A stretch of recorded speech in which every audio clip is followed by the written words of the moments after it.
अब की फागुन में देवरों के राज है, अब की फागुन में देवरों के राज है, अब की फागुन में देवरों के राज है।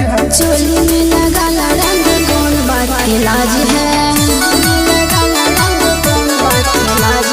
मान जहाँ बात भौजी बनल मिजाज है, मान जहाँ बात भौजी बनल मिजाज है। चोली में लगा रंग कौन बात के लाज है,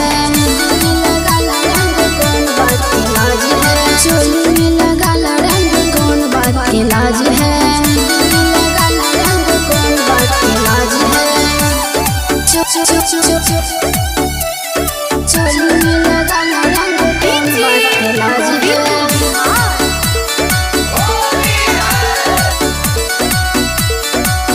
होली खेलबा और खेलेबा अपना साथ ए भौजी, अपना साथ ए भौजी।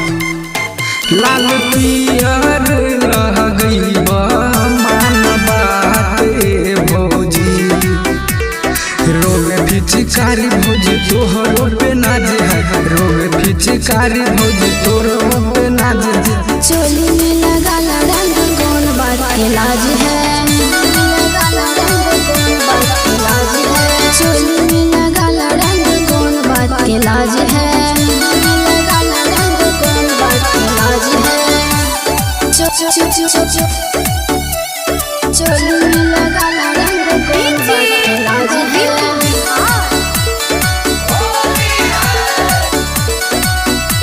कौन बात के लाज है। हमने टाई देब तोहर लइका सारी ए भौजी, लइका सारी ए भौजी।